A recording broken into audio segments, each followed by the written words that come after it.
السلام علیکم dear students, آج ہم کریں گے باتیں اور اس میں کچھ شاعری اور دوسرے بھی ایکٹیویٹیز ہوں گی۔ تو میں پہلے جو ہے نا وہ فیض کی ایک غزل سناتا ہوں۔ غزل نہیں، نظم ہے، وہ بہت مشہور ہے، لیکن اس کو بڑی دل کی گہرائیوں سے جب پڑھا جاتا ہے کوئی چیز تو اس میں ایک اثر پیدا ہو جاتا ہے، اور میڈم نور جہاں نے بھی اس کو گایا ہے۔ بڑی شاندار قسم کی وہ نظم ہے۔ اس کا عنوان ہے مجھ سے پہلی سی محبت میرے محبوب نہ مانگ۔ مجھ سے پہلی سی محبت میرے محبوب نہ مانگ، میں نے سمجھا تھا کہ تو ہے تو درخشاں ہے حیات، تیرا غم ہے تو غم دہر کا جھگڑا کیا ہے، تیری صورت سے ہے عالم میں بہاروں کو ثبات، تیری آنکھوں کے سوا دنیا میں رکھا کیا ہے، تو جو مل جائے تو تقدیر نگوں ہو جائے، میں نے چاہا تھا فقط یوں ہو جائے، مجھ سے پہلی سی محبت میرے محبوب نہ مانگ، ان گنت صدیوں کے تاریک بہیمانہ طلسم، ریشم و اطلس و کم خواب میں بنوائے ہوئے، جا بجا بکتے ہوئے کوچہ و بازار میں جسم، خاک میں لتھڑے ہوئے خون میں نہلائے ہوئے، لوٹ جاتی ہے ادھر کو بھی نظر کیا کیجیے، اب بھی دلکش ہے تیرا حسن مگر کیا کیجیے، اور بھی دکھ ہیں زمانے میں محبت کے سوا، راحتیں اور بھی ہیں وصل کی راحت کے سوا، مجھ سے پہلی سی محبت میرے محبوب نہ مانگ۔ یہ بڑی با کمال نظم ہے۔ میں نے پڑھا ہے کہ جب اس نظم کو پہلی بار پیش کیا گیا تھا تو اس کے اوپر کسی نے داد نہیں دی تھی۔ خیر، شاعر تو اپنے احساسات بیان کرتا رہتا ہے، مگر اس کو جج کرنے والے بعض اوقات بعد میں پیدا ہوتے ہیں۔ کچھ رائٹر اپنی زندگی میں اتنے بڑے نہیں بن پاتے جتنا وہ مرنے کے بعد ہو جاتے ہیں۔ جیسے جان کیٹس نے کہا تھا کہ مرنے کے بعد میں عظیم شاعروں نے اب زندگی میں عظمت کا اچیومنٹ نہیں ہے، زندگی ایک اور چیز ہے، پیسہ، شہرت اور عظمت اور چیز نہیں ہے۔ آپ مشہور نہ ہو کر بھی عظیم ہو سکتے ہیں اگر آپ نے دوسروں کے حقوق نہیں کھائے۔ زندگی اور چیز ہے اور شہرت، پیسہ اور چیز ہے۔ میرے ساتھ ایک سینئر دوست بیٹھے ہوئے تھے، وکیل صاحب، وہ کہتے ہیں کہ بھی میں زندگی کو ایسے گزارنا چاہتا ہوں کہ بھی اس کو 3 حصوں میں تقسیم کروں، ایک حصہ میں نیند میں گزاروں، دوسرا پروفیشنلزم میں، اور تیسرا خلق خدا کے لیے اور ضروریات کے لیے، تو میں دنیا کا امیر ترین بندہ بن جاؤں گا۔ تو میں نے ان سے کہا کہ جناب آپ وہ بہت ہی معتبر، بہت ہی اچھے انسان، ہم سے تو بہت آگے ہیں ظاہر ہے۔ اب میں نے ان سے کہا کہ سر آپ پیسے کو اس چیز سے نکال دیں تو کتنا اچھا رہے گا کہ آپ ایک عظمت کے زینے پہ ایسے سوار ہوں، ایسے چلیں عظمت کے زینے پہ کہ آپ اپنے مقاصد کو حصول کی طرف فوکس کر لیں۔ تو انہوں نے اس چیز کو بڑا پسند کیا۔ میں نے کہا کہ بھی ٹھیک ہے، ہم ان سے سیکھتے رہتے ہیں، ہم نے زندگی میں بہت کچھ سیکھا ہوتا ہے دوسروں سے، جن کو ہمیں نام یاد نہیں ہوتے، بعض اوقات اسباق کے الفاظ گم ہو جاتے ہیں، لیکن وہ سبق ہمارے شعور میں کہیں پہ موجود رہتے ہیں۔ یہ جو شاعر ہوتے ہیں یہ استاد ہوتے ہیں۔ میں اس وقت ایک شاعرہ جو ہے نا، بڑی خوبصورت شاعرہ پروین شاکر، اس کی چند غزلیں، ان کے کچھ شعر سنانا پسند کروں گا، اور وہ کہتی ہے کہ خیال و خواب ہوا برگ و بار کا موسم، خیال و خواب ہوا برگ و بار کا موسم، بچھڑ گیا تیری صورت بہار کا موسم، خیال و خواب ہوا برگ و بار کا موسم، بچھڑ گیا تیری صورت بہار کا موسم، وہ آگ ہے کہ میری پور پور جلتی ہے، وہ آگ ہے کہ میری پور پور جلتی ہے، میرے بدن کو ملا ہے چنار کا موسم، وہ روز آ کے مجھے اپنا پیار پہنائے، وہ روز آ کے مجھے اپنا پیار پہنائے، میرا غرور ہے بیلے کے ہار کا موسم، تیرے طریق محبت پہ بارہا سوچا، تیرے طریق محبت پہ بارہا سوچا، یہ جبر تھا کہ تیرے اختیار کا موسم، خیال و خواب ہوا برگ و بار کا موسم، بچھڑ گیا تیری صورت بہار کا موسم۔ اور پروین شاکر کی اور بھی بہت خوبصورت سی شاعری میرے ذہن میں ہے جو میں اس ویڈیو میں سنانا پسند کروں گا۔ اس ویڈیو کو بنانے کا مقصد بیسیکلی کچھ اور ہے، تو میں یہ ویڈیو بنا کے چلے میں کچھ اپنے نظریات بھی شیئر کرتا رہوں۔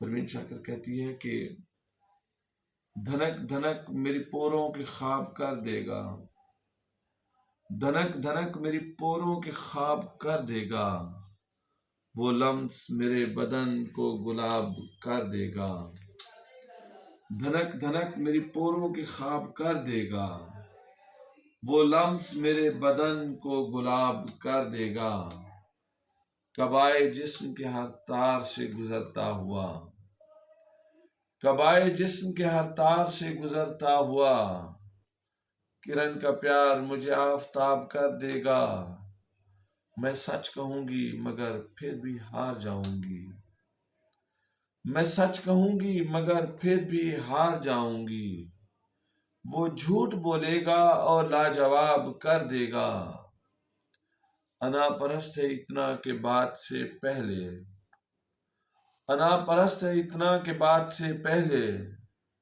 اٹھ کے وہ بند میری ہر کتاب کر دے گا، انا پرست ہے اتنا کہ بات سے پہلے، اٹھ کے وہ بند میری ہر کتاب کر دے گا، دھنک دھنک میری پوروں کے خواب کر دے گا، وہ لمس میرے بدن کو گلاب کر دے گا۔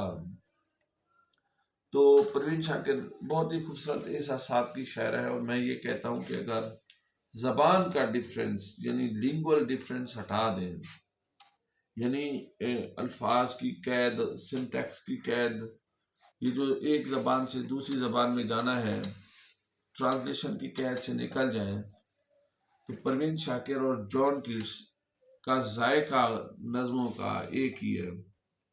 بہرحال مجھے تو ایسے لگتا ہے دونوں رومانوی شاعر ہیں اور دونوں حسیاتی سینسوس شاعری کرتے ہیں تو با کمال باتیں کرتے ہیں۔ جب آپ تجربہ ہو کبھی جان کیٹس کی اوڈس کو پڑھیں، اس کی اوڈ ٹو آٹم پڑھیں، تو ایسا لگتا ہے کہ گندم کی خوشبو ماحول میں آ گئی ہے، ایسا لگتا ہے کہ فصل کی کٹائی کا جو ایک سما ہے وہ پورا اتر آتا ہے آنکھوں کے سامنے، خوشبوئیں مطلب ہے کہ بھی ماحول میں آنے لگتی ہیں۔ اس کی اوڈ ٹو نائٹنگیل کو پڑھیں تو وہ کہتا ہے کہ بھی مجھے نہیں معلوم کہ کس قسم کی خوشبوئیں میرے پاؤں کے تلے ہیں، تو ماحول میں خوشبو اتار آتی ہے جب وہ پڑھتا ہے، اس کی غزلیں پڑھی جائیں، اس کی اوڈس پڑھی جائیں یا پروین شاکر کی غزلیں پڑھی جائیں، تو دونوں میں آپ کے نظر کے سامنے مناظر جو ہے نا وہ امیجنیشن میں اترنے لگتے ہیں، اس کے ساتھ ساتھ آپ محسوس کرتے ہیں کہ ایک خوشبودار ماحول ہو گیا، حالانکہ وہ کتاب پڑھ رہے ہیں لیکن وہ خوشبو اتر آتی ہے جب آپ ایک گہرائی میں اتر جاتے ہیں، لینگویج سے ماورا ہو جاتے ہیں، یہ پتہ نہیں ہوتا کہ کون سی زبان پڑھ رہے ہیں، اور صرف یہ پتہ ہوتا ہے کہ آپ کے تخیل کو ایک تراوت مل رہی ہے، تو پھر احساسات پہ خوشیاں اور لطافتیں پھیل جاتی ہیں۔ میں پروین شاکر کا ایک اور شعر پڑھوں گا جو ہے انڈیویجول شعر ہے کہ بھی تو بدلتا ہے تو بے ساختہ میری آنکھیں، تو بدلتا ہے تو بے ساختہ میری آنکھیں، اپنے ہاتھوں کی لکیروں سے الجھ جاتی ہے۔ تو ایک ایک شعر میں بہت کچھ مل جاتا ہے، جیسے غالب نے بھی ایسے کوشش کی ہے لکھنے کی کہ ایک ایک شعر کو انہوں نے علیحدہ سے لکھا ہے کہ بھئی اگ رہا ہے در و دیوار پہ سبزہ غالب، اگ رہا ہے در و دیوار پہ سبزہ غالب، ہم گھر میں ہیں اور جنگل میں بہار آئی ہے۔ تو بڑا خوبصورت سا ماحول بن جاتا ہے۔ اس کے بعد اگر غالب کی غزل کو ایک اور کو میں پڑھنا پسند کروں گا، سنیں تو وہ بھی ماحول کو چینج کر دینے والی خصوصیت رکھتی ہے۔ وہ نہیں ہے کہ دیکھ کے دل کوئی نوا سنجے فغاں کیوں ہو، نہ ہو جب دل ہی سینے میں تو منہ میں زباں کیوں ہو۔ غالب کی ایک اور غزل ہے جو میرے ذہن میں صحیح نہیں آ رہی، وہ یہ ہے کہ بخشے ہے بوئے گل ذوق کے تماشا غالب، چشم کو چاہیے ہر رنگ میں واہ ہو جانا۔ ہاں، عشرت قطرہ ہے دریا میں فنا ہو جانا، درد کا حد سے گزرنا ہے دوا ہو جانا۔ عشرت قطرہ ہے، اب دیکھیں اس کی جو ہے نا صنعت جو کمال کی استعمال کی ہے کہ وہ تکرار حرفی، یا مطلب ہے کہ آپ توئے اور تے کا علیحدہ پن اور اس کی خوبصورتی اگر دیکھیں قطرہ میں وہ کس طرح خوبصورت انداز میں پیش کیا ہے کہ عشرت قطرہ ہے دریا میں فنا ہو جانا، درد کا حد سے گزرنا ہے دوا ہو جانا، ہے مجھے ابر بہاری کا کھل کے برسنا، ہے مجھے ابر بہاری کا کھل کے برسنا، روتے روتے غم فرقت میں فنا ہو جانا، ہے مجھے ابر بہاری کا کھل کے برسنا، روتے روتے غم فرقت میں فنا ہو جانا، بخشے ہے بوئے گل ذوق تماشا غالب، بخشے ہے بوئے گل ذوق تماشا غالب، چشم کو چاہیے ہر رنگ میں واہ ہو جانا۔ اب یہ غالب کا ایک، میں کہتا ہوں کہ غالب کے معنی کہتے ہیں لوگ کہ اس کی لینگویج مشکل ہے یا یہ سمجھ نہیں آتا ہے، تو میں کہتا ہوں چھوڑیں، اس کے معنی کو چھوڑ دیں، آپ اس میں جو معنی سمجھ نہیں آتے تو چھوڑ دیں، آپ اس میں جو اس نے صوتی حسن ڈالا ہے توئے کا تے کا رے کا، وہ ذرا محسوس کریں تو کتنی بڑی بات ہے، کتنی خوبصورت باتیں ہیں یہ۔ جو ان کو ہم ایسے نہیں اکابرین کہتے، بڑے لوگ کہتے ہیں کہ انہوں نے ہمیں زندگی کے ان کونوں تک ہماری رسائی کی ہے جہاں پہ ہم شاید پوری عمر نہ کر سکیں۔ انہوں نے بحروں میں لکھا، انہوں نے عام زبان میں لکھا، خاص زبان میں لکھا، لیکن جو تخیل دیا وہ آج ہمیں اس دور تک لے آیا کہ ہم ایک مہذب معاشرے میں، ایک معزز معاشرے میں رہتے ہیں۔ وہ بڑے ہمارے استاد تھے۔ امیر خسرو کی ایک بات سمجھ آتی ہے کہ وہ کہتا ہے کہ زحال مسکین مکن برنجش بحال ہجراں ہمارا دل ہے۔ خیر یہ تو گانا ہے، زحال مسکین مکن تغافل، وہ میرے ذہن میں اتر رہی ہے، خیر کوئی بات نہیں، نہ آپ آمیں نہ بھیجیں بتیاں، کسی کو کیا پڑی ہے جو جا سناوے ہمارے پی کو ہماری بتیاں۔ چلے وہ کیا گھڑی تھی کہ جس گھڑی لیا 10 نسخہ عشق کا، کہ کتاب عقل کی طاق پر جیوں دھری تھی یوں ہی دھری رہی، نہ خطر رہا نہ حذر رہا جو رہی سو بے خطر ہی رہی۔ تو کتنا ٹائم ہو گیا ہے؟ اب میں تھوڑا سا بات کو چینج کرنے لگا ہوں، اور وہ یہ ہے کہ زندگی جو ہے نا بہت مشکل چیز ہے، اور ایسی چیز ہے جس کو ہم سمجھ سے ہی نہیں سکتے ہیں، اور شاید ہمیں سمجھنا بھی نہیں چاہیے، اتنا سمجھنا چاہیے جتنا ہمارے لیے ضروری ہے۔ میں نے جہاں تک زندگی کو دیکھا ہے، زندگی میں 2 چیزیں اہم پائی ہیں، علم کے حساب سے میں بات کر رہا ہوں، سماج میں چلنے کے حساب سے بات کر رہا ہوں، اور وہ یہ ہے کہ سب سے پہلے تو انسان کو جو چیز پک کرنی چاہیے، جس کو اپنے ساتھ ہمیشہ رکھنا چاہیے، ان میں سے ایک ہے قرآن پاک۔ قرآن پاک کا مطالعہ ایسے فرض کر لیں کہ جیسے آپ اپنے کسی بڑے پیار کرنے والے ہمدرد سے مل رہے ہیں، استاد سے مل رہے ہیں، وہ آپ کو کچھ سکھائے گا روزانہ۔ قرآن پاک کو دریچوں میں نہ رکھیں، قرآن پاک کو دور نہ رکھیں، قرآن پاک کو اپنے قریب ترین رکھیں، تکیوں کے پاس رکھیں، اپنے ہاتھ کی رسائی میں رکھیں۔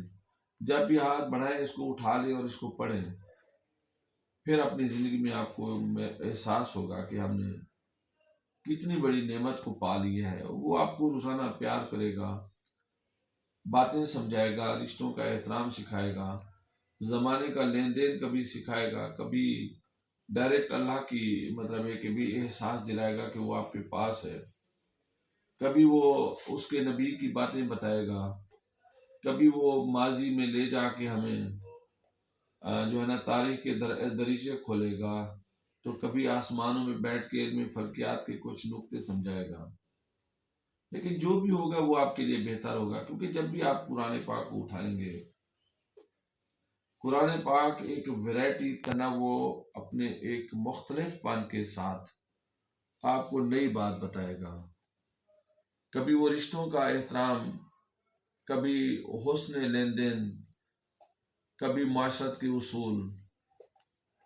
آپ حتیٰ کہ اس اسٹیج پہ چلے جائیں گے کہ جس میں آپ سمجھیں گے کہ یار میرے ذہن میں جو سوال ہوتے ہیں وہ اسی وقت جواب اللہ تعالیٰ دے دیتا ہے۔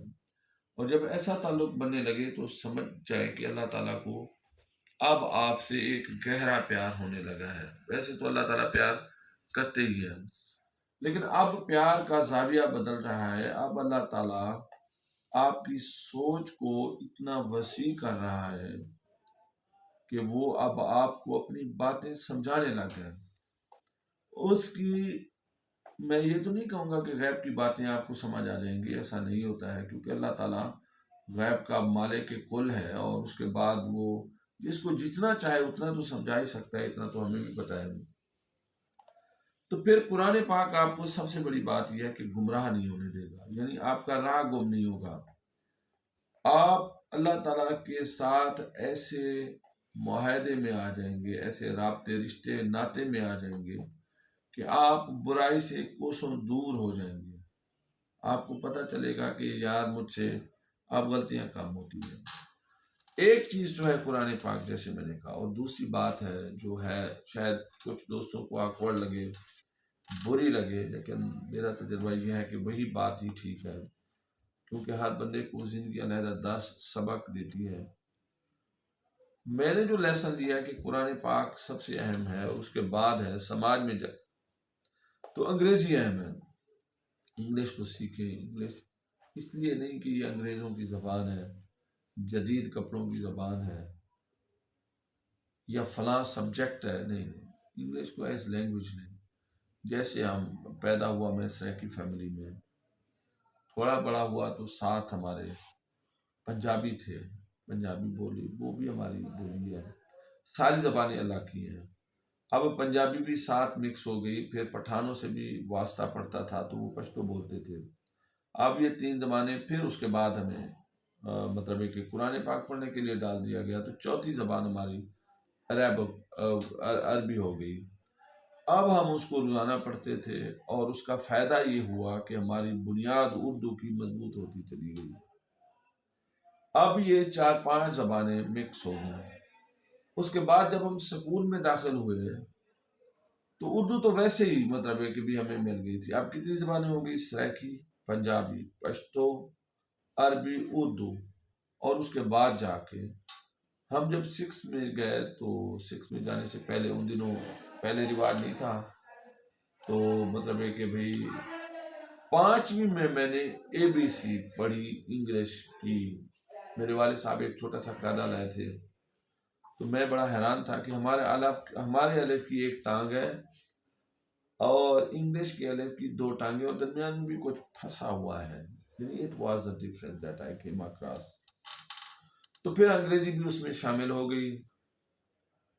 اب اردو چونکہ ایک ملٹی لنگول یا مطلب ایک مشروم لینگویج ہے، تو پھر اس کے بعد ہمارا فارسی سے بھی واسطہ پڑ گیا. تو یہ ساری زبانیں اب بھی ہمارے ساتھ ہیں. تھوڑی سی میں نے ظاہر انگریزی لٹریچر میں جائے تو فرینچ اور اٹالین کے لفظ ہمیں پھر وہ جرمن کے خاص طور پہ آ جاتے ہیں. تو یہ ساری لینگویجز ہر بندے کو آتی ہیں، ایسا نہیں ہے کہ وہ نہیں آتی ہیں. باقی کسی کے بارے میں وہ کلیم کر سکتا ہے کہ وہ آتی ہیں اور کسی کے بارے میں نہیں آتی. اب انگریزی، قرآن پاک اور انگریزی کی میں بات کر رہا ہوں کہ انگریزی جو ہے نا، جب آپ کو صحیح آ جاتی ہے، اور یہ ہمارا دوہرا معیار ہے کہ ہم یہ سمجھتے ہیں کہ جو انگریزی جانتا ہے، بولنا جانتا ہے، لکھنا جانتا ہے، وہ بڑا لائق بنتا ہے. کیوں؟ کیونکہ ہماری آفیشیل لینگویج، لا کی لینگویج، خاص طور پہ جو سی ایس ایس کی جو ہے نا امتحان ہے، اس کے لیے انگلش کا آنا ضروری ہے. وہ ایک وائٹل چیز ہے، اس کے بغیر کوئی سی ایس ایس کر ہی نہیں سکتا. تو ہم نے ایک معیار بنا لیا کہ وہ ایک مشکل کورس ہے، اور اس کے بعد جناب اعلیٰ آفیسر اسی سے بنتے ہیں، تو وہ اس کی زبان بھی انگریزی ہے. تو اسی وجہ سے ہمارے ذہنوں میں آ گیا کہ یہ جی بڑی لائق لوگوں کی زبان ہے، اور اس کو سیکھنے والے کبھی مار نہیں کھاتے ہیں، اور کسی حد تک ایسا ہے بھی. لیکن میں یہ کہتا ہوں کہ انگریزی آنے سے کوئی بندہ ذہین، عاقل، بالغ نہیں ہو جاتا ہے، لیکن یہ ہے کہ بھی ایک سپورٹو بہت زیادہ چیز ہے. سماج میں اگر ہم نے رہنا ہے، مثال کے طور پہ میں کہیں پہ بھی بیٹھا ہوتا ہوں، کورٹ میں، دوستوں میں، ٹیچر کی حیثیت سے کہیں پہ ہوتا ہوں، ایز رائٹر بھی ہوتا ہوں، تو میری بڑی قدر کی جاتی ہے. میں جب انگریزی بولتا ہوں، سامنے والا بندہ خام خواہ مجھے ایک لائق بندے کے طور پہ سمجھ لیتا ہے، حالانکہ ایسا نہیں ہے. وہ ہم سے زیادہ اچھے اور لائق ہوتے ہیں، لیکن لینگویج کے اوپر ہم نے چونکہ ایک بہت بڑی کام کیا ہوتا ہے پیچھے. اب ایک بندہ مطلب ہے کہ ہے جو جس نے گانا سیکھا ہے، ساری عمر اس نے گانا سیکھا ہے، اور گانے کی اس کو گھر سے بھی کچھ مطلب سپورٹ مل گئی، اور اس کا گلے میں بھی وہ لچک تھی، سافٹنیس تھی، لطافت تھی، اس نے اس کا استعمال کیا. تو وہ جب گانا گاتا ہے تو وہ ہم سے مختلف ہوتا ہے. وہ اپنے احساسات کو، اپنے فیلنگز کو ہم سے بہتر کنوے کرتا ہے آواز میں. تو پھر ہم کہتے ہیں کہ اس کی قدر پیدا ہو جاتی ہے کہ یار یہ بندہ لہجوں کا ماہر ہے، آواز کے اتار چڑھاؤ کا ماہر ہے، پھر اس کی بھی قدر ہو جاتی ہے. حالانکہ اس آرٹ کو کچھ لوگ ناپسند کرتے ہیں، غیر اسلامی سمجھتے ہیں. میں یہ کہتا ہوں یہ غیر اسلامی نہیں ہے، کیونکہ اسلام جو ہے نا ایک بہت بڑا دائرہ، بہت بڑا دامن رکھتا ہے. اللہ نے اگر یہ گلوکاری حرام ہی تھی، خراب ہی تھی، تو اللہ تعالیٰ گلے میں لچک ہی نہ دیتا. نہیں، اس کا استعمال برا ہوتا ہے. اب ایک بندہ پاکیزہ ہے، مسجد الحرام میں کھڑا ہے، لیکن اس کے پیٹ میں کیا ہے؟ وہی ہے جو گندگی ہے، اور ابھی نکل جائے گی تھوڑی دیر میں. اس لیے اس کا استعمال، اس کی پلیس، اس کا ٹائم جو ہے نا وہ امپورٹنٹ ہوتا ہے. یہ انگریزی اور قرآن پاک میں یہ سمجھتا ہوں کہ بہت بڑی چیزیں ہیں. اچھا، میرے ذہن میں ایک اور بات آ رہی ہے، جو ہمارا ایک معاملہ چلتا ہے کہ ہم روحانی طور پہ اعلیٰ ورفع کیسے ہوں. ہم مطلب ہے کہ بھی اپنا اندر کو کیسے صاف کریں. اندر کا صاف کرنے کا مطلب ہے کہ بیرون بھی اچھا ہو جانا. تو میں نے، ظاہر ہے ہر بندے کی اپنی ذاتی ریسرچ ہوتی ہے. سب سے زیادہ نمازیں پڑھنے سے بھی اندر کی غلاظت بعض اوقات نہیں جاتی، جب تک وہ سب سے پہلا کلیہ تو یہ ہے کہ رزق حلال ہو. سب سے پہلی بات یہ ہے کہ جو آپ کے اندر جا رہا ہے وہ گند نہ ہو.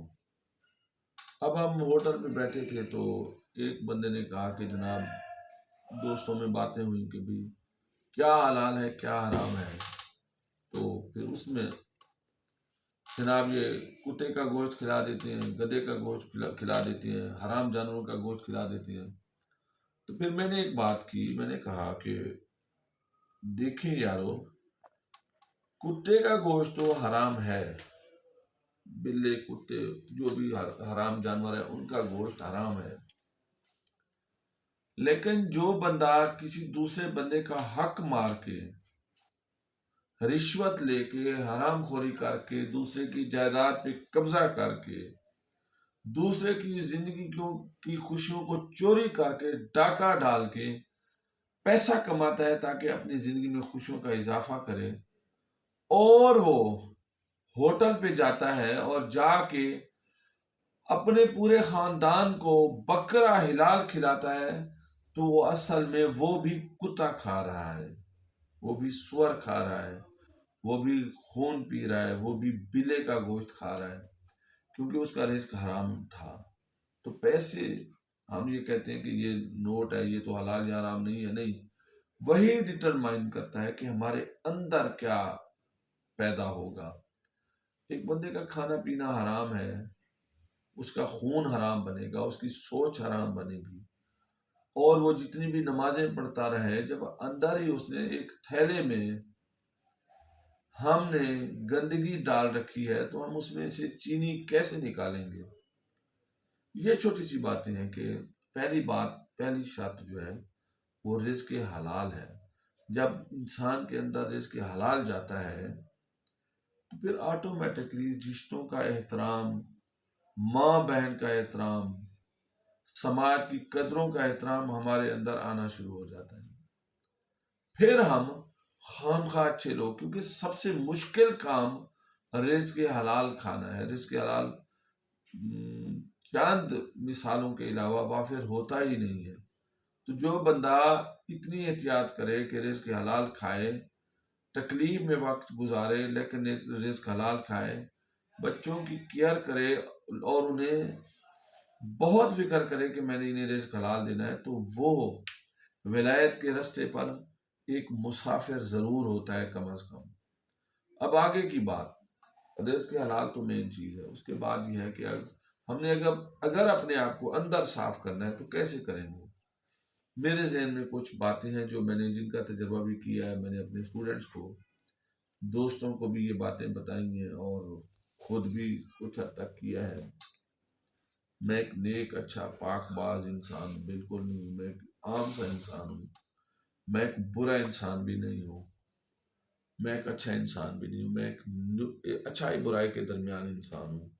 میں برائی کو ناپسند کرتا ہوں، لیکن کچھ برائیاں سماج کی میرے اندر بدرجہ اتم موجود ہیں، لیکن میں شکر ہے گناہ کبیرہ نہیں کرتا۔ تو مطلب ہے کہ بھی جو چند باتیں ہیں میرے ذہن میں، میں چاہتا ہوں کہ وہ میں ایکسپریس کروں، کیونکہ الفاظ کا قرض ضروری ہوتا ہے۔ پہلی بات تو یہ ہے کہ ہم نے اگر اندر کے گند کو نکالنا ہے تو بیرون کو بھی دھویا جاتا ہے۔ ایک بوری ہے جس میں آپ نے گلاب رکھنے ہیں، تو اس بوری کو بھی آپ کو دھونا پڑے گا۔ کہیں پہ آپ نے قرآن پاک کو رکھنا ہے تو اس کپڑے کو بھی لفظ بدل دیں گے، اس کو پردہ، چلمن نہیں کہیں گے، اس کو کپڑا نہیں کہیں گے، اس کو غلاف کا لفظ دیں گے۔ اسی طرح اگر ہم نے اپنے اندر کو صاف کرنا ہے تو پھر جو ہے نا وہ بیرون کو صاف کرنا ضروری ہے۔ جب بھی رسول پاک صلی اللہ علیہ وسلم کسی کو کلمہ پڑھاتے تھے تو اس کو پہلے پاکیزہ ہونے کا کہتے تھے، یعنی وہ نہا لے یا ہاتھ منہ دھو لے یا کچھ اس طرح کر لے، کہیں پہ پاکیزگی جو ہے نا اس کو مکمل ہونی چاہیے، پلید ہونا کہیں پہ بھی نہیں ہونا چاہیے۔ تو یہ پہلی شرط ہے کہ طیب ہونا، پاک ہونا بڑی بات ہے، کہ آپ کا جسم صاف ہو، ناخن صاف ہو، دانت صاف ہوں، بال صاف ہوں، جسم سے بدبو نہ ہو، اور اپنے کپڑوں کو صاف رکھیں۔ پہلی بات، پہلی شرط اللہ کے پاس جانے کی، اپنے آپ کو روحانی طور پہ ارفاع کرنے کی، اپنے آپ کو نیک انسان بنانے کی پہلی شرط یہ ہے کہ جسم صاف اور پاک دونوں ہوں۔ یعنی آپ کے پاس مہنگا لباس نہیں ہے، کوئی بات نہیں ہے، لیکن لباس پاک ہو، اس کے اوپر کوئی خام خواہ کے دھبے نہ ہو، پاکیزگی کا انسان ہو۔ اس کے بعد پھر آپ نے ایک کام کرنا ہے کہ دن میں جاگنے کے بعد کوشش کریں، لیکن دوسری بات ضروری ہے، وہ ہے سونے سے پہلے قرآن پاک کو سینے سے لگا کے تھوڑی دیر آنکھیں بند کر کے رک جائیں، زمانے کی سوچوں کو اپنے اندر سے نکال دیں۔ جب آپ ایسا کریں گے تو قرآن پاک کو جب آپ سینے سے لگائیں گے تو اس کی فیوز برکات آپ کو اپنے جسم میں اترتی محسوس ہوں گی، اور ساری شر، بلائیں اور فساد آپ سے دور ہو جائیں گے۔ پھر جب آپ سوئیں گے، خاص طور پہ سونے سے پہلے جب آپ سوئیں گے تو آپ کے اندر جو سوچ جنریٹ ہوگی، جو احساسات ڈیولپ ہوں گے، وہ پاکیزہ ہوں گے، اور آپ ایسا مسلسل کرتے رہنے سے پھر آپ کو اچھے اچھے اشارے خواب آنے یا اس طرح کا بھی ہو سکتا ہے۔ اللہ کا قرب مطلب ہے، ہمارا مقصد جو ہے نا وہ اللہ کا قرب ہے۔ پھر ایسے وقت گزرتے گزرتے مطلب ہے کہ وہ سٹیج آ جائے گی کہ آپ اپنے آپ کو صحیح دریافت کر لیں گے کہ بھی میں کیا ہوں۔ ان سب میں جو بڑی شرط ہے وہ یہ ہے کہ آپ نے نماز کا جو ہے نا وہ اہتمام کرنا ہے۔ قرآن پاک کے ساتھ نماز فرض ہے، نماز ویسے بھی فرض ہے، کیونکہ قرآن پاک خود نماز میں بھی موجود ہے۔ سورہ الحمد کی صورت یا پھر دیگر جو صورتیں ہم پڑھتے ہیں اس کی صورت وہ موجود ہے۔ نماز کا اہتمام، ایک بندہ کہتا ہے ساتھ میں مجھے تو نماز کی عادت نہیں بن رہی، تو اس کے لیے ایک چھوٹا سا کلیہ ہے، وہ کر کے دیکھیں۔ وہ یہ باتوں میں سے باتیں ہیں کہ آپ ایک کام کریں کہ نماز کی جماعت کا ٹائم مسجد میں جا کے دیکھیں اور یاد کریں کہ فجر اتنا بجے ہوتی ہے جماعت، ظہر اتنا بجے ہوتی ہے جماعت، عصر اتنا بجے ہوتی ہے، مغرب اتنا بجے ہوتی ہے، عشاء اتنا بجے ہوتی ہے، اور ان نمازوں کا ٹائم ذہن میں بٹھائیں۔ پھر جب نماز کا ٹائم آئے گا تو آپ کا شعور آپ کو کہنا شروع کر دے گا کہ ٹائم ہو رہا ہے، ٹائم ہو رہا ہے۔ وہ نہیں پڑھیں گے، ٹائم گزر گیا، پھر ایک احساس یہاں بھی ہوگا۔ نماز کے اوقات، جماعت کا ٹائم، اور کب مغرب کا ٹائم شروع ہوتا ہے، کب ختم ہوتا ہے، عشاء کا ٹائم کب شروع ہوتا ہے، کب ختم ہوتا ہے، ان چیزوں کا احساس رکھیں۔ فجر کا ٹائم کتنے بجے سے کتنا بجے تک ہے، اس چیز کو یاد رکھیں، تو ایسا نہیں ہو سکتا کہ آپ کو نماز کی عادت نہ ہو، کیونکہ آپ کا شعور جب وقت کو دیکھ رہا ہے تو وقت نماز کا حصہ ہے۔ جب آپ اللہ کے پاس جاتے ہیں تو اسے دیتے ہیں، ٹائم دیتے ہیں اللہ تعالیٰ کو کہ بھی اللہ پاک یہ آپ کا وقت ہے، میں آپ کو مطلب یہ وقت دینے آیا ہوں اپنے محبت کے اظہار کے لیے اور فرض کی ادائیگی کے لیے، تو وقت دیتے ہیں۔ جیسے اللہ نے ہمیں وقت دیا ہوا ہے جسے زندگی کہتے ہیں، تو جب آپ نماز کے اوقات کو یاد کریں گے تو آپ کا جو ذہن ہے وہ وقت اللہ کو دینا شروع کر دے گا، اور نماز بھی آپ کی ہو جائے گی۔ تو میں بتا رہا تھا کہ اندر کی پاکیزگی یا ولایت کے جو مدارج ہیں ان کو کیسے ہم اچیو کریں۔ ان میں پہلی بات تو تھی کہ رزق کو حلال ہونا چاہیے، دوسرا کپڑے اور جسم صاف ہونے چاہیے، اب تیسری اور مین بات جو لاسٹ بات بھی ہے وہ یہ ہے کہ آپ نے کچھ دیر کے لیے 24 گھنٹے میں سے کچھ دیر کے لیے اپنے آپ کو اللہ کے حوالے کر دینا ہے۔ کیسے کرنا ہے؟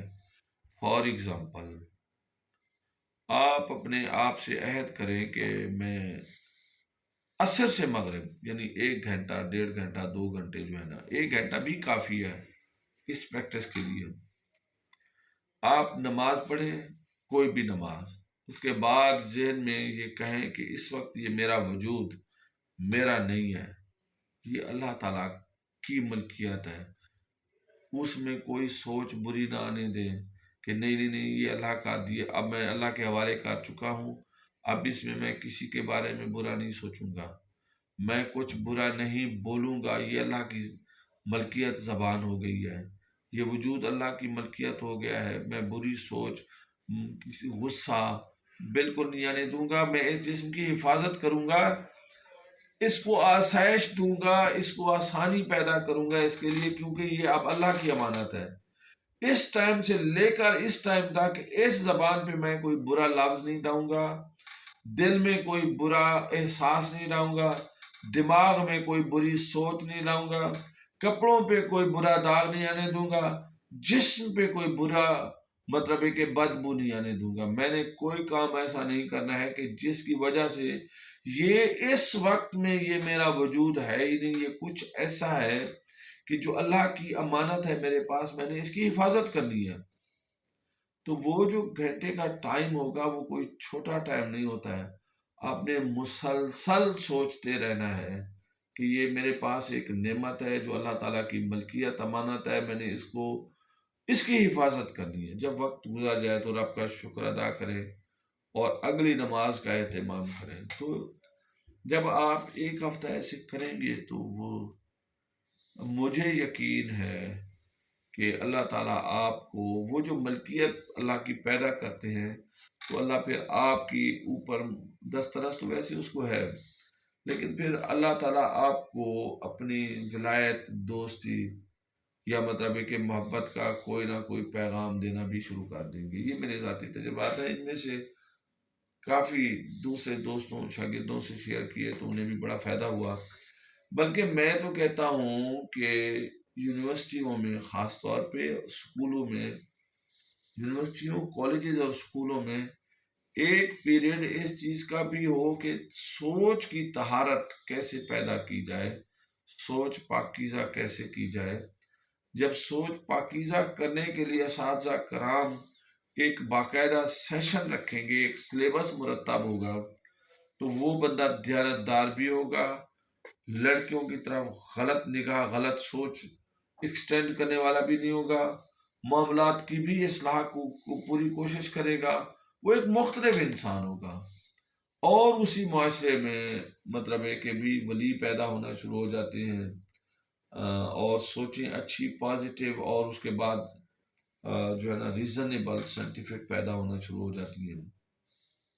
یہ تھوڑی سی چھوٹی سی باتیں ہیں، ان کو آپ دیکھ لیں زندگی میں، آپ ان باتوں کو مجھ سے بھی بہتر اپلائی کر سکتے ہیں، بہتر سمجھ سکتے ہیں۔ جیسے جیفری چوسر نے کہا تھا کہ بھائی مائی وٹ از شارٹ یو میں ویل انڈرسٹوڈ، میری عقل فہم چھوٹی ہے، آپ اس کو، میری بات کو بہتر سمجھ سکتے ہیں۔ تو ایک بات تو میں نے کر دی، اب اس میں اصلاح آپ میری کر سکتے ہیں کہ نہیں، اس میں یہ اضافہ آپ کریں، یہ بات آپ کریں، یہ آپ کا کام ہے، جو میرا فرض تھا میں نے نبھایا، میں نے بات کر دی ہے۔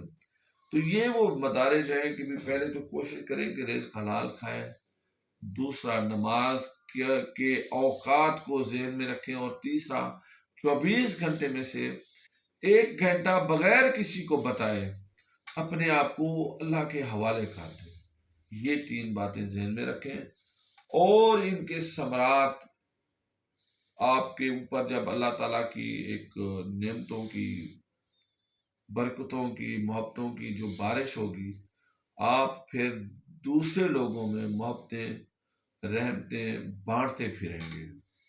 یہ ایسا رستہ ہے کہ جس میں جتنا جائیں گے اس کا انت نہیں ہے، کیونکہ آپ اللہ تک پہنچ جائیں گے، اور اللہ بے انت ہے۔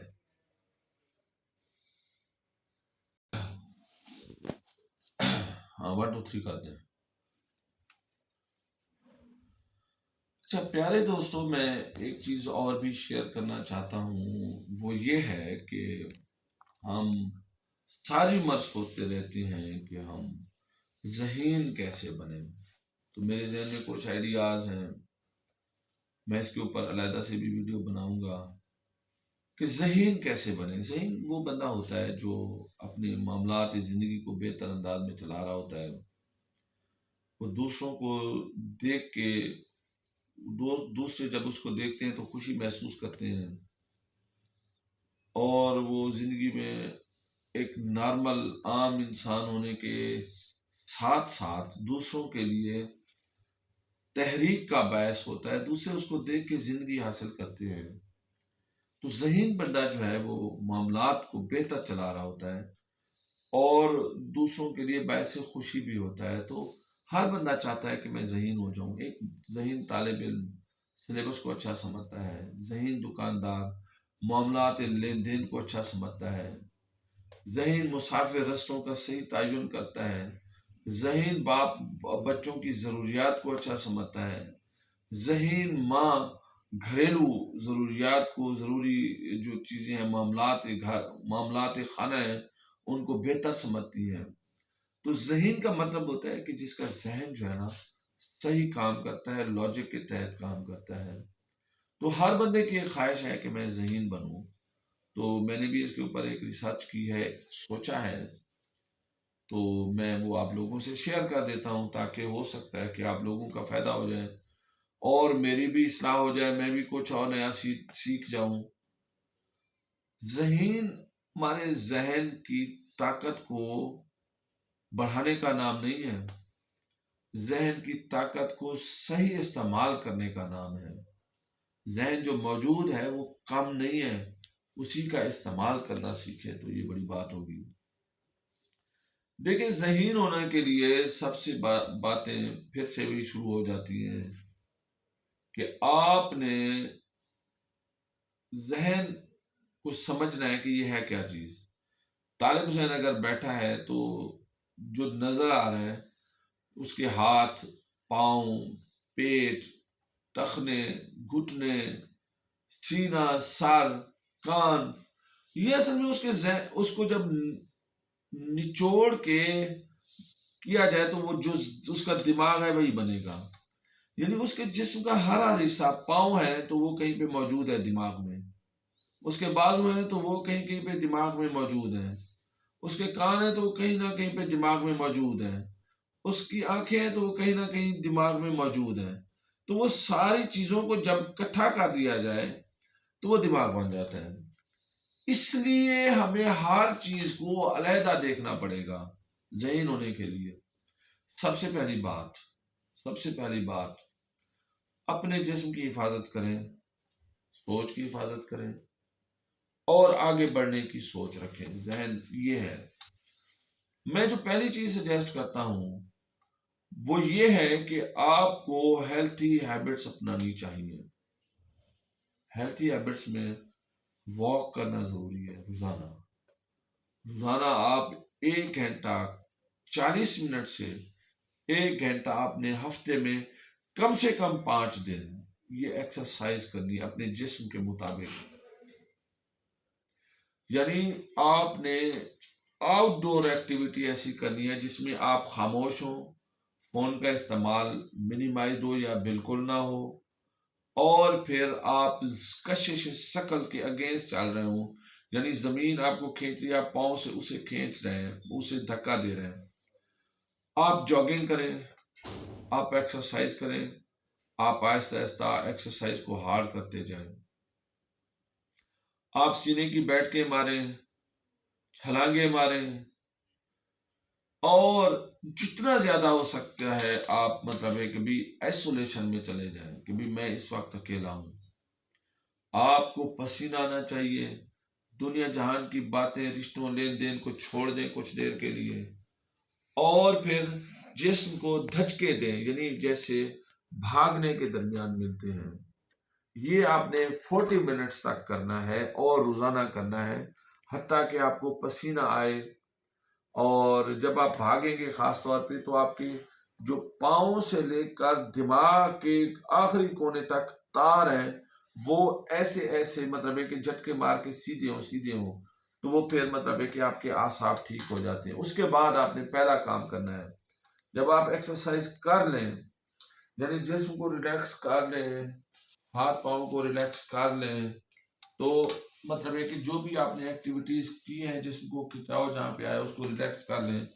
اس کے بعد پہلا کام یہ ہے کم سے کم 4 گلاس پانی کے پیئیں جو نارمل ہو، ٹھنڈا نہ ہو، گرم نہ ہو، فریش واٹر ہو، اور اس کو جیسے تیسے کر کے پورا پئیں.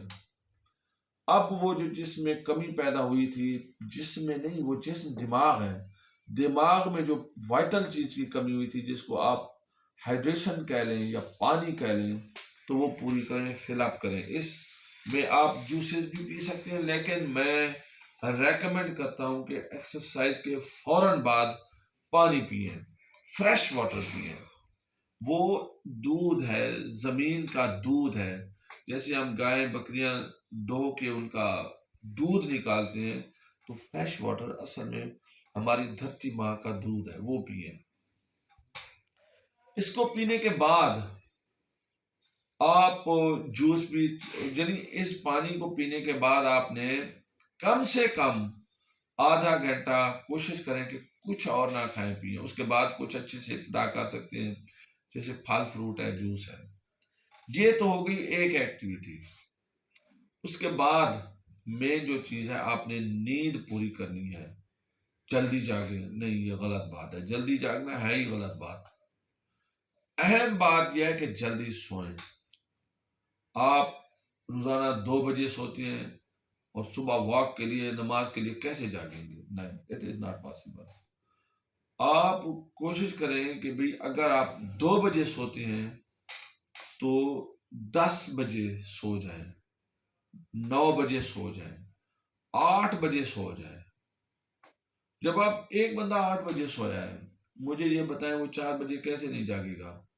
اس کی نیند پوری ہے، وہ 4 بجے جاگا ہے۔ دوسرے 2 بجے سو رہا ہے، وہ 4 بجے جاگ رہا ہے، تو وہ پڑھائی کرے گا، قرآن پاک اٹھائے گا، واک پہ جائے گا، کچھ ایسا کرے گا۔ تو جلدی سوئیں، نیند دماغ کو کھلنے کا پراپر ٹائم دیں۔ رات کو اس میں ہمارے درمیان ایک سوشل ایول پیدا ہو گئی ہے، جس کو موبائل فونز کہتے ہیں۔ شارٹس آ گیا ہے تو شارٹ اس کو سکپ کر دیا، اس کو دیکھا، لیکن وہ ایک نشہ لگ جاتا ہے، اس کو اوائڈ کریں۔ جتنے دور موبائل سے ہوں گے رات کو، اتنا قریب آپ جائیں گے نیند کے۔ تو یہ دوسری اہم بات ہے کہ نیند پوری دیں۔ نیند جو ہے نا، آپ کے دماغ کو، جو دماغ میں سارا دن ہم کام کرتے رہتے ہیں، کچھ ٹیشوز ڈیمیج ہو جاتے ہیں، کچھ ٹوٹ جاتے ہیں، تو ان کو جوڑنے کے لیے جو بایولوجیکل ٹائم لگتا ہے، اس کو نیند کہتے ہیں۔ ہم جب کام کرنا صبح جاگتے ہیں تو ہمارا ذہن اتنا کھلا ہوتا ہے، پھر جو جاگتے ہیں، کام کرتے ہیں، سکڑتا جاتا ہے، یعنی وہ پھر پھنس جاتا ہے۔ پھر بھی کام کرتے رہیں تو بیماریاں پیدا ہوں گی۔ اب جب ہم سوتے ہیں تو دماغ پھر آہستہ آہستہ سے کھلنا شروع کر دیتا ہے، کھلتے پھر وہ میکسیمائزڈ ہو جاتا ہے۔ تو وہ میکسیمائزڈ ہونے کے لیے جو ٹائم ہے، یہ 8 گھنٹے نیند کا ہے، یہ پورا کریں اور روزانہ پورا کریں۔ پھر اس کے بعد ایک اہم بات ہے کہ آپ خوراک سادہ لیں، سبزیاں لیں۔ اب جو مین چیز ہے، جو انٹیک ہے ہمارا، وہ انٹیک ہم نے اچھا کرنا ہے۔ اب سبزیاں زیادہ کھائیں، ڈرائی فروٹس کا استعمال کریں، فریش فروٹس کا استعمال کریں۔ یہ پیزا، برگر، چند چیزیں تو زہر قاتل ہیں، ان میں ایک ہے چینی، دوسرا ہے گھی۔ ان چیزوں سے اوائڈ کریں۔ اور ایک ہے پیسی ہوئی لال مرچ، ان چیزوں سے اوائڈ مکمل طور پہ آپ نے کرنا ہے۔ زندگی کو سادہ کریں، بلکہ ہو سکے تو آپ 3 وقت کھانا کھاتے ہیں، 1 وقت کا کھانا مکمل فروٹس کر دیں۔ اس میں مولی ہو، گاجر ہو، سستی چیزیں، مالٹے ہوں، پیاز ہوں، ٹماٹر ہوں، یعنی مطلب ہے کہ کیلے ہوں، سیب ہوں، یعنی آپ نے ایک ٹائم جو ہے نا، وہ انہی چیزوں سے پیٹ بھر لینا ہے۔ انہی چیزوں سے پیٹ بھرنے کے بعد کسی میں کچھ ہے، کسی میں کچھ ہے، یعنی کسی میں کوئی سا وائٹامن زیادہ ہوتا ہے، کسی میں آئرن زیادہ ہوتا ہے، کسی میں کچھ ہوتا ہے، وہ آپ کی جسم کی کمی پوری کر دیتا ہے۔ تو 1 وقت کا کھانا آپ کو کوشش کریں کہ پھل فروٹ کے ساتھ ہو، اگر نہیں تو کھانا کم اور ان کے ساتھ پھل فروٹ ایڈ کر دیں۔ تیسری بات یہ ہے، ذہانت کی طرف جانے کے لیے سب سے ایک وائٹل پارٹ ہے، وہ ہے سوچ کی اصلاح۔ سوچ جب پازیٹیو ہوگی تو ہمارا ذہن ترقی کرتا ہے۔ جب ہم چوری، ہوس، ڈاکہ، زنا ان کی طرف سوچتے ہیں تو ہمارا ذہن کمزور ہوتا ہے، یا کسی خوف میں آ جائیں، یہ چیزیں ہمارے ذہن کو بھلاتی ہیں، خراب کرتی ہیں۔ تو ان سے بھی اوائڈ کریں۔ اب ان سے اوائڈ کرنے کا سب سے بہتر طریقہ کیا ہے؟ وہ یہ ہے کہ نماز کی عادت بنائیں۔ نماز کی جب ہم عادت بناتے ہیں تو پھر اللہ تعالیٰ کی محبتیں ساتھ آ جاتی ہیں، پھر ہم ہوس سے، نفرت سے، خوف سے، مطلب ناجائز خواہشات سے آزاد ہونا شروع ہو جاتے ہیں، اور ہم ذہانت کے ایک اور درجے پہ چلے جاتے ہیں۔ اس کے بعد جو ایک اور چیز ہے، جو ایک ایکسٹرا مگر وہ بھی وائٹل چیز ہے، وہ یہ ہے کہ آپ مطالعے کو زندگی کا لازمی حصہ بنائیں۔ روزانہ 5 منٹ، آدھا گھنٹہ ضرور پڑھیں۔ جدید ٹیکنالوجی سے روشناس ہونے کی کوشش کریں، قرآن پاک کو پڑھیں۔ کوئی دو چیزوں کو سیکھنے کی، خاص طور پہ انگلش اور قرآن پاک کو بڑی کوشش کریں، اور پھر اچھے اچھے رائٹرز کو مطلب یہ کہ بھی روزانہ 5 منٹ 10 منٹ ضرور دیں۔ اب غالب بھی پڑھا جا سکتا ہے۔ میں نے ویسے کچھ کتابوں کو زندگی میں اہم سمجھا ہے جن میں قرآن پاک کا ترجمہ ہے، کچھ شاعر ہیں ان کی کتابیں ہیں، جیسے غالب ہے، پروین شاکر ہے، جان کیٹس ہے۔ یہ آپ مزے کے لیے پڑھیں گے، لیکن اس میں علم بھی ہوگا، اس میں آپ کا ذہانت بڑھے گی۔ آپ ان چیزوں سے اوائڈ نہیں کر سکتے ہیں، آپ کو نئی چیزیں سیکھنی ہوگی۔ اور دوسری بات، آپ سائنس میں آگے جائیں، آپ ریسرچ کریں، گھروں میں پودے اگائیں، جگہ نہیں ہے گملے رکھ لیں۔ وہ ہمارے ساتھی دوست ہیں، وہ ہمیں آکسیجن دیتے ہیں، صحت دیتے ہیں۔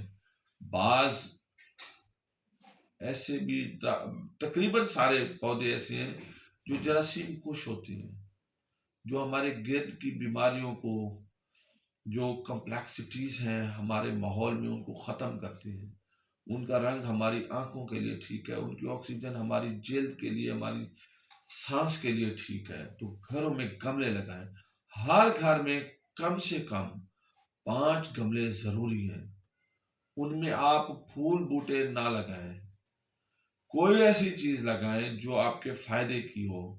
کوئی پھلدار چیز لگائیں، ایلو ویرا لگا لیں، وہ آپ ہفتے میں اس کو جب بالوں میں لگائیں گے، اس کے پیسٹ کو منہ پہ لگائیں گے، پھر نہائیں گے، تو وہ اینٹی بائیوٹک ہے، وہ آپ کو مطلب ہے کہ وہ جو ہے نا وہ اتنی سر کو اتنی طاقت دے گا جس کی کوئی آدمی نہیں ہے۔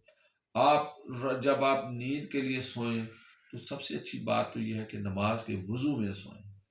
جب آپ سونے کے لیے جاتے ہیں تو نماز کا وضو کرنے کا مطلب یہ ہوگا کہ آپ نے اپنے ہاتھوں کو دھویا، دانتوں میں پیسٹ کیا، پیروں کو دھویا، جراثیم بدبو ختم۔ پھر آپ جب سونے گئے تو پھر نیت ہوگی سونے کی، پھر اگر کوئی گیس وغیرہ نکل جاتی ہے تو آپ اسی طرح وضو میں ہیں، کیونکہ آپ نیت کر چکے ہیں۔ آپ ٹینشن نہ لیں، ایک بار نماز کا وضو پورا کریں اور سو جائیں۔ تو میں نے کیا کہا؟ میں نے کہا کہ بھی واک کریں، پانی کا انٹیک اچھا لیں۔ دوسرا کیا بات تھی؟ ایکسرسائز کریں، ڈائٹ اچھی لیں، فریش فروٹس، ڈرائی فروٹس کو مطلب ہے کہ اپنی زندگی میں لائیں۔ مرچ، گھی اور خاص طور پہ چینی، ان کو اوائڈ کریں۔ یہ جو مطلب ہے کہ ہم نے بنا لی ہے، ان چیزوں سے اوائڈ کریں۔ تیسرا، نماز کی عادت بنائیں، پاکیزگی کی عادت بنائیں۔ یہ دماغ کے پہلو ہیں سارے۔ چوتھا، نئے علوم سیکھیں۔ آپ نے ڈیجیٹل مارکیٹنگ سیکھ لیں، کمپیوٹر سیکھ لیں، لیپ ٹاپ سیکھ لیں، یہ ضروری ہے، ذہین ہونے کے لیے ضروری ہے یہ ساری باتیں۔ جب پھر آپ مطلب ہے کہ بھی پانی کی انٹیک اچھی ہے، آپ واک کر رہے ہیں، کچھ نیا سیکھ رہے ہیں، دوستوں سے مل رہے ہیں، تو زندگی کا مزہ مطلب ہے کہ آنے لگتا ہے۔ میں نے کچھ اپنی ایکسرسائزز خود دریافت کی ہیں، ایجاد کی ہیں، جو میں کہتا ہوں کہ وہ ہر بندے کو کرنی چاہیے۔ میں اس کے لیے ایک علیحدہ ویڈیو بناؤں گا کہ یہ آپ روزانہ اور ضرور کریں، تو آپ ذہین ہو جائیں گے۔ ان میں ایک ایکسرسائز چلے میں ایک بتا بھی دیتا ہوں کہ آپ بچے بن جائیں۔ بچہ جو ہوتا ہے نا، وہ زمین پہ لیٹتا ہے، الٹا لیٹتا ہے، سیدھا لیٹتا ہے، پھر اپنی کرولنگ کریں جیسے فوجی کرتے ہیں، کبھی سیدھے لیٹ کے مطلب ہے کہ آگے کو ٹریول کریں، کبھی الٹے لیٹ کے آگے کو ٹریول کریں۔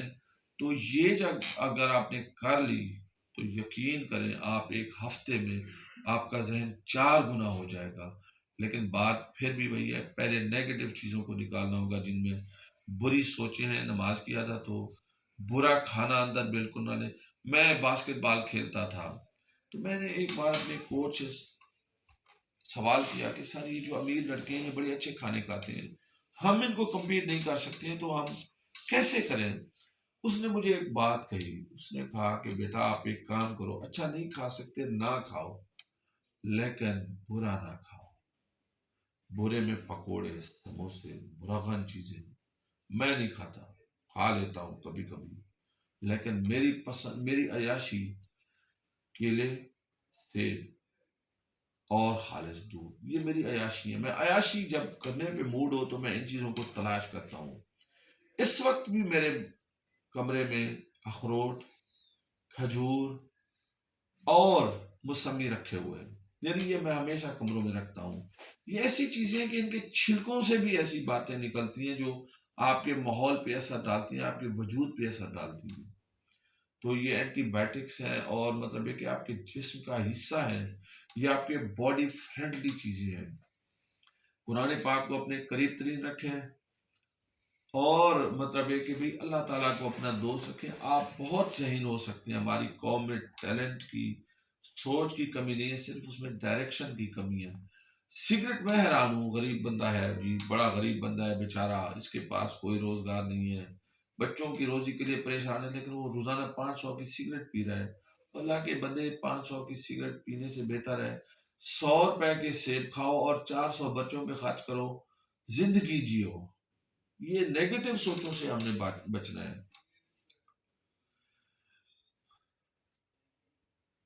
اب ایک اور بات میرے ذہن میں آ رہی ہے کہ دو سوال کرتے ہیں کہ انگریزی کو کیسے سیکھا جائے۔ تو کوئی کہتے ہیں کہ انگریزی میں سوچو، انگریزی بولو، انگریزی میں جناب آپ یہ کریں وہ کریں، کوئی کہتا ہے ٹینس سیکھ لو، کوئی کہتا ہے جو ہے نا فلاں کتاب پڑھ لو، کوئی کہتا ہے ٹرانسلیشن کرو، کوئی کہتا ہے جو ہے جناب ایکٹیو پیسو کر لو۔ نہیں، انگریزی ایک سٹیجز کا نام ہے، اس میں کچھ سٹیجز ہیں۔ پہلا سٹیپ کر لیں، چوتھا کریں، فائدہ کوئی نہیں ہوتا ہے، تیسرا کریں اور پہلا چھوڑ دیں تو بھی فائدہ کوئی نہیں ہوتا۔ اس کی سٹیجز ہیں۔ پہلی سٹیج ہے ٹینسز کرنا۔ ٹینسز میں جب آپ ورب کا صحیح استعمال سیکھتے ہیں، اس کے اوپر میں علیحدہ بھی ویڈیو بناؤں گا۔ ورب کا صحیح استعمال کا مطلب ہے چھوٹے چھوٹے فکرے بنانا۔ میں جاتا ہوں، آئی گو، میں جاؤں گا، آئی شیل گو، اور میں گیا تھا، آئی وینٹ، یعنی ورب کی چھوٹے چھوٹے سے فکرے بنانا سیکھیں۔ جب آپ ٹینسز سیکھ جاتے ہیں، میری ویڈیوز بھی آپ دیکھ سکتے ہیں، ٹینسز سیکھ جاتے ہیں تو پھر آپ چھوٹے چھوٹے فکرے خود سے بناتے ہیں۔ اس کی پریکٹس کے طور پہ آپ پہلے ایف اے کی، پھر میٹرک کی، پھر پہلے 8ویں کی، میٹرک کی اور ایف اے کی، جو پیراگرافز اردو انٹو انگلش ہیں وہ کریں، یہ سارے کریں۔ مثال کے طور پہ 8ویں کی آپ کو 40-50 پیراگرافز ہیں، 9ویں 10ویں کی کتاب میں بھی 40-50 ہیں، ایف اے میں بھی 40-50 ہیں، تو یہ ضرور کریں، کیونکہ کوئی پیراگراف آپ کو اسلامیات پہ وکیبلری دے رہا ہوتا ہے، کوئی فلسفے پہ، کوئی سماجیات پہ، کوئی روزمرہ پہ، کوئی کسی ماضی کے واقعے پہ، تو وہ یہ کرنا ضروری ہے۔ پہلا ہے ٹینس سیکھنا، دوسرا ہے ایکٹیو پیسو سیکھنا۔ جب میں نے ٹینس سیکھا کہ بھئی آئی پلے کرکٹ، ایک چھوٹا سا فکرہ بنانا سیکھا، اب اس کو چینج کرنا ہے، cricket is played by me, تو اس کو سبجیکٹ آبجیکٹ کو چینج کرنا، یعنی اسی فکرے کو چینج کرنا سیکھنا۔ تیسری سٹیج ہے، وہی ہے نیریشن۔ نیریشن میں ہم ڈراسٹک چینجز لاتے ہیں۔ He said to me, I am your brother۔ اب کیا کرنا ہے، I am your brother کو میں تمہارا بھائی ہوں، کہ انگریزی میں کہہ لیں گے وہ میرا بھائی تھا۔ He told me that he was my brother۔ جب آپ اس سٹیج پہ آ جائیں تو آپ نے انگریزی کو کور کر لی ہے۔ اب آپ نے انگریزی کے جو ضروری پارٹس ہیں وہ کر لیے، اب اس کا ایک اور اب ایڈیشنل پارٹس ہیں۔ ایڈیشنل پارٹس میں یہ ہے کہ آپ نے کریکشن کی کوئی کتاب اٹھائیں اور کوئی 200-300 اصول انگریزی کی جو ہے نا وہ کر لیں، اور اس کے بعد پھر اس کی پریکٹس ہے، اب ایسے لکھیں، وہ بھی کرتے جائیں، اور انگریزی بولنا، دوستوں سے تصحیح کرانا، یہ ساری سٹیجز ہیں۔ اس کے اوپر میں ویڈیوز علیحدہ علیحدہ بناؤں گا۔ میری اس ویڈیو کو بنانے کا مقصد اصل میں اپنی باتیں شیئر کرنے کے ساتھ ساتھ ایک ویڈیو بنانا تھا کہ جو مطلب ہے کہ بھی میں اپلوڈ کر سکوں، تاکہ میرا کافی عرصے سے ہوئی نہیں ہے، اپنا خیال رکھیں. اللہ تعالیٰ آپ سب کا حامی و ناصر ہو.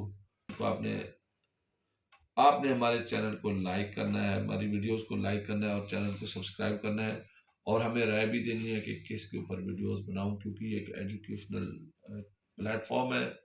اس میں آپ کو لا کے اوپر، سماجیات کے اوپر، انگریزی لرننگ کے اوپر بہت اچھی ویڈیوز مل سکتی ہیں. خاص طور پہ میں ایک نیا پیٹرن شروع کرنے لگا ہوں کہ جو ڈان اخبار ہے ان کا ترجمہ آرٹیکلز کا کر کے ان کی گرامر بھی سمجھانے کا ہے. اللہ تعالیٰ آپ کو خوش رکھے. اللہ حافظ. فی امان اللہ.